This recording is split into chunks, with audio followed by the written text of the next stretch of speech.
Kayo po ba mga bossing ko ay isa sa mga nag-iisip sa ngayon kung ano mga pinakamabibisa na pamamaraan para kayo ay swertiin? Masasabi ko lamang po mga bossing, basta kung ano man po yung napanood ninyo at parang ikaw ay kinabog at gusto mo itong gawin, ay lumarga po kayo. Pero kung may magsasabi sa inyo na gawin nyo ito at parang ayaw ninyo, huwag niyong pipilitan ng inyong sarili dahil maaaring hindi rin tatalab ko ano man ang gagamitin ninyong pampaswerte. Masasabi ko lamang lahat po yan ay maswerte. Nasa tao lamang kung paano ito magiging maswerte. Unang-una, kung kayo po ay may problema tungkol sa pera, sipag at tiyaga, talagang kailangan ay magtitiis ka, double time sa pagkayod. Pagtsatsagaan mo talaga. Kailangan, kung kayo po ay terrific ang inyong mga pangarap, terrific din ang pagkayod mga bossing. May mga tao din po kasi mga bossing ko na napakaraming pangarap, pero konting kembot lamang ay pagod na kaagad. Tamang parang sakto lamang po ang pagkayod. Kaya kailangan mga bossing ko, kung terrific ang inyong pong pangarap, terrific din ang pagkayod at hindi sakto lamang. Ganoon din po mga bossing ko, ikay maraming pangarap, kailangan lalo kang kumapit sa itaas mga bossing. Kailangan lagi kang magdadasal, huwag kang makakalimot na magdasal at humingi ng gabay. Tapos sabayan nyo ng ganito mga pamamaraan mga bossing.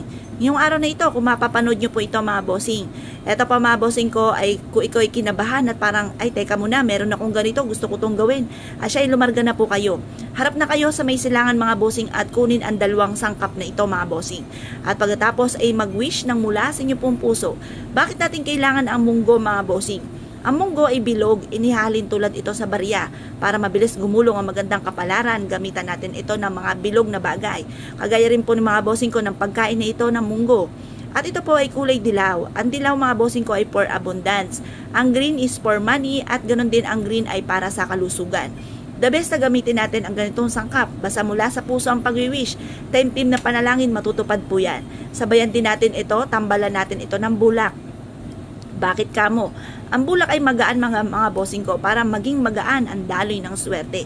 Di ba nga po kada bagong taon ay tayo po ay hindi nawawala ng bulak? Ang bulak mga bossing ko ginagamit na pampaswerte upang sa ganon mas maging magaan ang daloy ng swerte ng buong taon. Ito naman po mga bossing ko para sa araw-araw ay mas maging magaan ang daloy ng swerte po sa atin patupad ang mga pangarap sa buhay. Ang gawin nyo lamang, mag-wish lang kayo na mula sa inyong pong puso. Ilagay ito sa pouch or kaya po sa isang ziplock or gumawa kayo ng unton. At ilagay sa bulsa. Bitbitin kahit saan kayo magtungo. At maging positibo sa buhay. I-mindset nyo na kayo magiging matagumpay. Huling paghihirap na ito mga bossing ko. Sabihin nyo, huling paghihirap na ito. Lagi ko po yung sinasabi mga bossing. Magiging matagumpay ako at lahat ng mga pangarap ko ay matutupad. Ganun po mga bossing ko, ang ima-mindset po ninyo. Huwag kayong mag-iisip na kayo po ay mahirap ang mga ganyan, walang pera, hikahos. Huwag nyo po yung iisipin. Lagi pong may darating na maraming pera, laging matutupad ang mga pangarap. Yun po ang inyo pong iisipin mga bossing. At lalo nyong lalaksan ang inyo pong loob. Huwag kayong panghihinaan ng loob mga bossing. Kung kayo po ay napapagod, pwede magpahinga pero hindi matagal mga bossing. Ngayon pa mga bossing, kung kayo po naniniwala at nais po itong gawin, subukan nyo na po itong gawin mga bossing. At mula sa inyo pong puso, mag-wish po kayo. Temtim na panalangin, maglaan ng ilang minuto. Kung ano sinasabi ng bibig, kung ano yung binubukan ng bibig, tinatakbo ng inyo pong diwa at nagmumula sa inyo pong puso ang mga wishes po ninyo. Kaya kung kayo pinaniwala mga bossing, asya mga bossing, good luck po sa inyo pong lahat.